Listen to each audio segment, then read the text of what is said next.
جناب رسول اللہ صلی اللہ علیہ وسلم کے صحابہ میں سے حضرت سلمان فارسی رضی اللہ تعالی عنہ کا یہ امتیاز ہے کہ انہوں نے بھی اللہ کی رضا کے لیے اپنا خاندان چھوڑا اور اس کے بدلے میں پھر اللہ تبارک و تعالی نے ان کو بہت نوازا۔ یہ ایران کے علاقے اصفہان کے رہنے والے تھے، اپنے علاقے کے رئیس کے بیٹے تھے۔ ان کا والد اپنے علاقے کا رئیس اور سردار تھا، بڑا زمیندار تھا، اس کے رقبے تھے جہاں کاشتکاریاں ہوتی تھیں، اور حضرت سلمان سے اپنے والد کو حضرت سلمان سے بہت محبت تھی۔ اس درجے کی محبت تھی کہ وہ ہر وقت سلمان کو اپنے گھر میں رکھا کرتا تھا، ایک قسم کا محبوس کیا ہوا تھا تاکہ ہر وقت میری نگاہوں کے سامنے رہے۔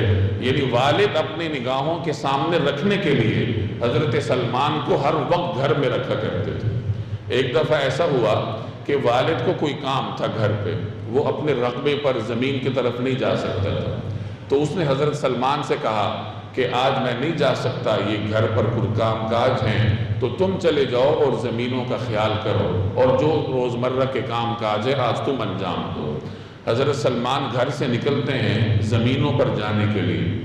راستے میں انہیں عیسائیوں کا گرجا نظر آتا ہے، عیسائی وہاں نماز پڑھ رہے تھے اور اپنی عبادت میں مشغول تھے، تو حضرت سلمان کو ان کا طریقہ کار بہت پسند آیا۔ حضرت سلمان کا والد مجوسی تھا، آگ کی پوجا کرتا تھا، اور چونکہ سلمان اکثر گھر میں رہا کرتے تھے تو انہوں نے بھی یہ سارے طریقے سیکھ لیے تھے۔ آگ کو یہ حضرات کبھی بجھنے نہیں دیتے تھے، مجوسیوں کا یہ طریقہ رہا ہے کہ وہ آگ کو بجھنے نہیں دیتے تھے، کیونکہ ان کا معبود تھا، اگر آگ بجھ گئی تو معبود ہی گیا۔ ہزارہا برس سے ان کا مرکزی بتکدہ روشن ہوتا تھا، باقاعدہ اس کے لیے لوگوں کی ڈیوٹیاں ہوتی تھی کہ آگ بجھنے نہ پائے۔ تو حضرت سلمان بھی اپنے ماحول میں یہ طور طریقے سیکھ گئے تھے۔ جب انہوں نے عیسائیوں کو نماز پڑھتے ہوئے دیکھا، عبادت کرتے ہوئے دیکھا، تو انہیں اچھا لگا، وہ اس کنیسے میں چلے گئے، کلیسا کے اندر داخل ہوئے، دن بھر ان کی عبادت کو دیکھتے رہے، زمینوں پر نہیں گئے۔ ادھر والد پریشان تھا کہ پتہ نہیں بیٹا کہاں چلا گیا، زمین پر بھی نہیں گیا، گھر پہ بھی نہیں ہے، تو وہ تلاش کرواتا رہا۔ حضرت سلمان دن بھر وہاں کلیسا میں رہے، جب سورج غروب ہوا تو گھر واپس آئے۔ والد نے پریشانی کا اظہار کیا کہ کہاں گئے تھے، میں تمہیں تلاش کرواتا رہا۔ حضرت سلمان نے فرمایا کہ میں ایک کلیسے میں گیا تھا، وہ اس طریقے سے نماز پڑھ رہے تھے، عبادت کر رہے تھے، اور مجھے ان کا طریقہ کار پسند آیا۔ تو والد نے سمجھایا کہ نہیں، ہمارا طریقہ درست ہے، ہمارا جو مجوسیت کا مذہب ہے وہ برحق ہے۔ حضرت سلمان نے فرمایا کہ نہیں، وہ طریقہ ٹھیک ہے۔ تو والد غصے میں آیا، اور جب والد کو اندازہ ہوا کہ بیٹا کہیں اس مذہب میں نہ چلا جائے تو اس نے اپنے لاڈلے بیٹے کو زنجیریں پہنا کر گھر میں قید کر دی۔ حضرت سلمان نے اس کلیسے والوں کو پیغام بھجوایا کہ جب تمہارا کوئی قافلہ شام کی طرف جائے تو مجھے بھی خبر کرنا۔ انہوں نے اس دن کلیسے والوں سے پوچھا تھا کہ تم جس دین کی اتباع کر رہے ہو، اس دین کی اصل کہاں ہے، یعنی اس کی اصل تعلیمات کہاں ہیں؟ تو انہوں نے بتایا شام میں۔ تو انہوں نے قید کے دوران ان کو پیغام بھیجا کہ جب تمہارا کوئی قافلہ نکل کے جائے یہاں سے، کسی نے شام جانا ہو تو مجھے کسی طرح خبر کر دینا، میں یہاں قید میں ہوں۔ اللہ کا کرنا ایسا ہوا کہ کچھ عرصے کے بعد ایک قافلہ آتا ہے شام سے، عیسائیوں کا، جنہوں نے یہاں کوئی خرید و فروخت کرنی ہے اور واپس شام جانا ہے۔ حضرت سلمان کو عیسائیوں نے خبر کی کہ قافلہ آ چکا ہے، تو حضرت سلمان نے ان سے کہا کہ جب اس نے واپس جانا ہو تو مجھے بتانا۔ جب ان کو خبر دی گئی کہ قافلہ تیار ہے واپسی کے لیے، تو انہوں نے کسی طریقے سے وہ بیڑیوں سے جان چھڑائی اور گھر سے نکل کھڑے ہوئے اور چھپتے چھپاتے قافلے والوں کے پاس چلے گئے۔ قافلہ شام جانا تھا، دمشق کے علاقے میں، تو یہ طویل سفر انہوں نے قافلے کے ساتھ کیا، دمشق چلے گئے، حق کی تلاش میں تھے۔ وہاں جا کر جو مرکزی کلیسا تھا اس کے پادری کے پاس گئے اور کہا کہ میں حق کی تلاش میں ہوں، اس طریقے سے میں گھر سے آیا ہوں، تو میں نے تمہارے پاس رہنا ہے، تمہاری خدمت کروں گا، دین سیکھوں گا۔ وہ پادری ایسا تھا کہ اس کا عمل اس کے قول کے مطابق نہیں تھا، لوگوں سے کہتا تھا کہ صدقہ دو، اور لوگوں کے صدقے مساکین پر خرچ کرنے کی بجائے گھر میں جمع کرتا تھا۔ اس نے گھر میں خزانے رکھے ہوئے تھے، تو سلمان کو ان سے نفرت ہو گئی کہ یہ کیسا آدمی ہے، کہتا کچھ اور ہے کرتا کچھ اور ہے۔ کچھ عرصے کے بعد وہ پادری مر گیا، اس کی جگہ جو نیا پادری آیا وہ بہت نیک آدمی تھا، جو حضرت عیسیٰ علیہ السلام کا صحیح پیروکار تھا۔ حضرت سلمان اس سے بہت متاثر ہوئے، ان کی خدمت کرنے لگے، اور جب ان کے انتقال کا وقت آیا تو حضرت سلمان نے ان سے عرض کیا کہ میں نے اتنا عرصہ آپ کی خدمت کی ہے، آپ سے حق کی باتیں سیکھی ہیں، آپ تو دنیا سے جا رہے ہیں، میرا کیا بنے گا؟ تو مجھے کسی ایسے آدمی کا پتہ بتلائیے جو آپ کی طرح ہو، جو صحیح راستے پر چلتا ہو، تاکہ میں اس کے پاس جاؤں۔ اس نے کہا کہ آپ موصل چلے جائیں، وہاں فلاں پادری ہے، وہ بھی اسی طریقے پر ہے جس پر میں ہوں۔ حضرت سلمان اس کے پاس چلے گئے، اس کی خدمت کرتے رہے۔ جب اس کا آخری وقت آیا تو اس سے گزارش کی کہ آپ تو جا رہے ہیں، میرا کیا بنے گا؟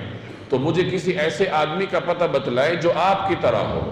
اس نے ایک اور علاقے نصیبین کا پتہ بتلایا تو وہاں چلے گئے، تو اس آدمی کی خدمت کرتے رہے، اور جب اس کا آخری وقت آیا تو پھر وہی درخواست کی کہ آپ تو جا رہے ہیں، اپنے بعد کسی ایسے آدمی کا پتہ بتلائیے جو آپ کی طرح ہو۔ اس نے کہا ہم موریہ چلے جاؤ، فلاں آدمی ہے، وہ صحیح راستے پر ہے، تو یہ وہاں چلے گئے۔ اب کئی شہر تبدیل کیے، سینکڑوں بلکہ ہزاروں کلومیٹر کا سفر کیا، راہ حق کی تلاش میں ہیں، اہل حق کی تلاش میں در بدر کی خاک چھاڑ رہے ہیں۔ اصل وطن اصفہان ہے، اور وہاں کسی معمولی آدمی کے بیٹے نہیں ہیں بلکہ رئیس زادے ہیں، اور اپنے باپ کی آنکھوں کا تارا ہیں۔ سب کچھ چھوڑ چھاڑ کر یہ در بدر کی خاک چھان رہے ہیں، اور مختلف نیک لوگوں کی خدمت میں رہ رہے ہیں۔ جب اس عموریہ والے کا بھی انتقال ہونے لگا، اس آخری پادری کا جس کی وہ خدمت کر رہے تھے، تو اس کو کہنے لگے کہ اب میرا کیا بنے گا، میں کس کے پاس جاؤں، کسی کا پتہ بتلائیے۔ تو اس نے کہا کہ اب میں کسی ایسے شخص کو نہیں جانتا جو اس دین پر ہو، یعنی جو واقعتاً عیسیٰ علیہ السلام کا سچا پیروکار ہو۔ باقی دائیں بائیں بہت لوگ تھے، بہت عیسائی تھے، لیکن انہوں نے دین بگاڑ رکھا تھا۔ تو اس پادری نے کہا کہ اب کوئی ایسا آدمی میرے علم کے مطابق باقی نہیں رہا، لیکن اب ایک ایسی برگزیدہ شخصیت کی آمد کا وقت ہے جو حضرت ابراہیم علیہ السلام کے دین کو زندہ کرے، اللہ کے آخری پیغمبر ہوں گے، اور وہ ایک ایسے علاقے کی طرف ہجرت کریں گے جو دو کالے پتھروں کے درمیان ہوگی، سرسبز علاقہ ہوگا، کھجوروں کا مسکن ہوگا۔ اگر تم سے ہو سکے تو ان کے پاس چلے جاؤ، کیونکہ اب حق انہی کے پاس ہوگا۔ تو حضرت سلمان اس علاقے کی تلاش میں کہ کسی طریقے سے میں وہاں چلا جاؤں۔ اب انہوں نے کچھ مال جمع کیا تھا، کچھ گائے، کچھ مویشی جمع کیے تھے۔ ایک ایسا قافلہ تھا جو کہ عرب کی طرف جا رہا تھا، تو حضرت سلمان نے اس قافلے والوں سے بات کی کہ یہ میرا مال لے لو، مویشی سب تم لے لو، مجھے اپنے ساتھ عرب لے چلو۔ ان قافلے والوں نے ان کے ساتھ بدعہدی کی کہ مال بھی لے لیا اور غلام بنا کر ایک یہودی کے ہاتھ میں بیچا۔ ابھی اللہ تعالیٰ مدینہ منورہ آنے کا راستہ حضرت سلمان کے لیے آسان کر رہے ہیں، راستہ بنا رہے ہیں، لیکن کانٹوں سے لبریز ہے، مختلف مشقتیں ہیں۔ یہودی کے غلام بن گئے۔ اس یہودی کا کوئی عزیز تھا جو مدینہ میں رہتا تھا، وہ عزیز اس کے پاس آیا تو یہودی نے حضرت سلمان ان کے حوالے کر دی کہ یہ تم لے لو، تم ان سے خدمت لو۔ اس طرح حضرت سلمان مدینہ طیبہ پہنچ گئے جو اس زمانے میں یثرب کہلاتا تھا۔ جب انہوں نے اس علاقے کو دیکھا کہ اسی طرح دو حروں کالے پتھروں کے درمیان سرسبز علاقہ ہے اور کھجور کے درخت ہیں یہاں پر، تو بڑے خوش ہوئے، اور اب انتظار کرنے لگے کہ کسی طرح پتہ چلے کہ جناب رسول اللہ صلی اللہ علیہ وسلم یہاں تشریف لا چکے ہیں۔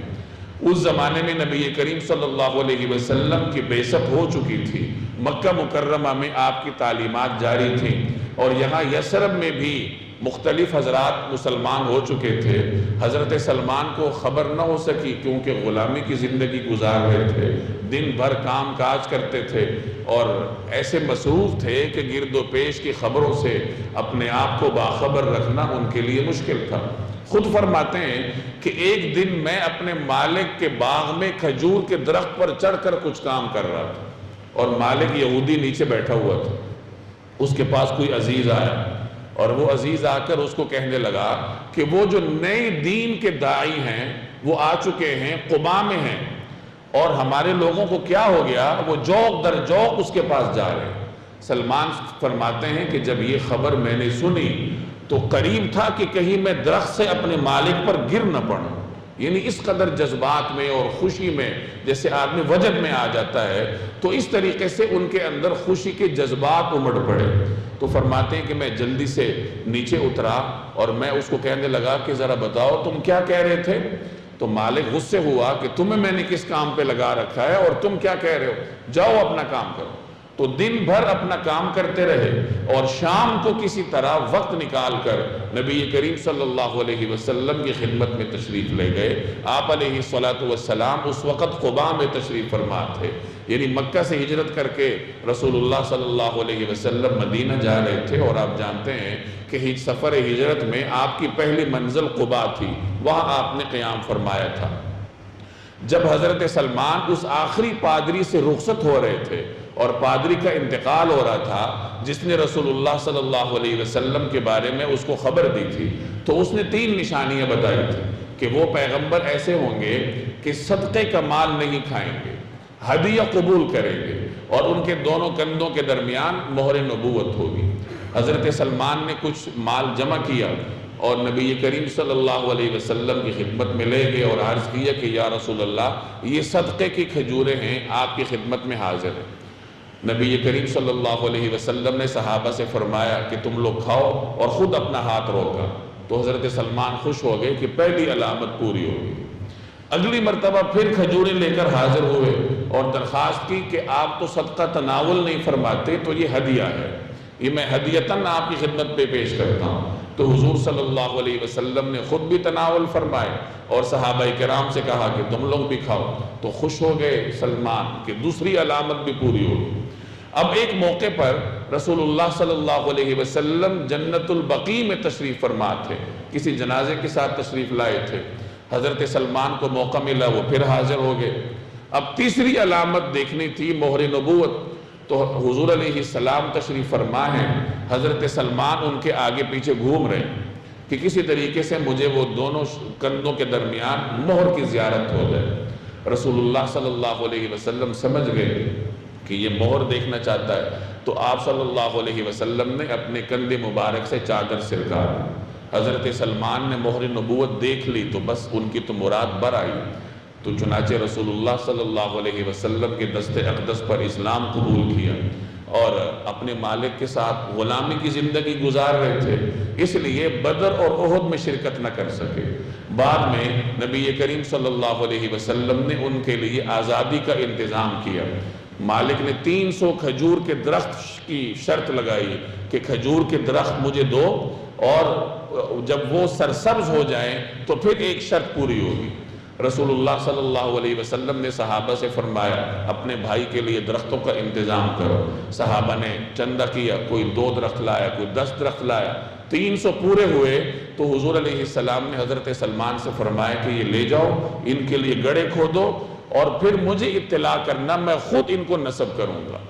تو آپ کو اطلاع کی گئی, آپ تشریف لائے, اور جو گڑھے 300 کھودے گئے تھے ان میں حضور صلی اللہ علیہ وسلم نے اپنے دست اقدس سے پودوں کو نصب کیا, پودے کاشت کی. آپ کے دست اقدس کی برکت تھی کہ ایک بھی ان میں سے خشک نہ ہوا, وہ 300 ہرے بھرے درخت بن گئے. تو اس طرح ایک شرط پوری ہوگی. اگلی شرط سونے کی تھی, تو سونے کا انتظام بھی حضور صلی اللہ علیہ وسلم نے کر دیا. اس طرح حضرت سلمان آزاد ہو کر حضور صلی اللہ علیہ وسلم کی خدمت میں رہنے لگے, اور اتنے قریبی تھے کہ حضرت عائشہ ایک موقع پر فرماتی ہیں کہ ہم دیکھتے تھے کہ سلمان اتنا طویل عرصہ یا اتنی دیر تک حضور کی خدمت میں بیٹھتے ہیں, آپ کی شفقتیں ان پر اتنی ہیں کہ ہمیں یہ خوف ہونے لگا کہ یہ حضور صلی اللہ علیہ وسلم کی قربت میں کہیں ہم سے آگے نہ نکل جائے. یعنی آپ کی شفقت اتنی ان کو میسر تھی. غزوہ خندق کے موقع پر جب صحابہ کرام مختلف جماعتوں میں تقسیم تھے, کھدائی کر رہے تھے, حضرت سلمان سب کو پیارے تھے, تو ہر ایک کی کوشش تھی کہ یہ ہم میں سے ہو, چونکہ اپنا خاندان تو تھا نہیں, اپنا تو سب کچھ قربان کر کے آئے تھے. اب صحابہ قبائل کی شکل میں خندق کھود رہے تھے اور سلمان کے بارے میں جھگڑا ہو رہا تھا. ہر ایک کہتا تھا کہ یہ ہم میں سے ہیں, لہٰذا یہ ہمارے ساتھ آ کر شریک ہو جائیں, ہمیں یہ اعزاز حاصل ہو کہ سلمان ہمارے ساتھ ہوں. جب نبی کریم صلی اللہ علیہ وسلم نے دیکھا کہ انصار اور مہاجرین میں سے ہر ایک سلمان کو اپنے ساتھ شامل کرنا چاہتا ہے تو آپ صلی اللہ علیہ وسلم نے فرمایا سلمان منا اہل البیت، کہ دیکھو سلمان ہم میں سے ہے، یہ اہل بیت میں سے ہے۔ یہ طویل واقعہ اس جملہ کو سنانے کے لیے میں نے عرض کیا کہ اپنا خاندان اللہ کے لیے قربان کیا، سب کچھ چھوڑا، تو اس خاندان کا متبادل اللہ نے کتنا شاندار ان کو عطا کیا کہ رسول اللہ صلی اللہ علیہ وسلم نے حضرت سلمان کو اپنے اہل بیت کا ایک فرد قرار دے دیا۔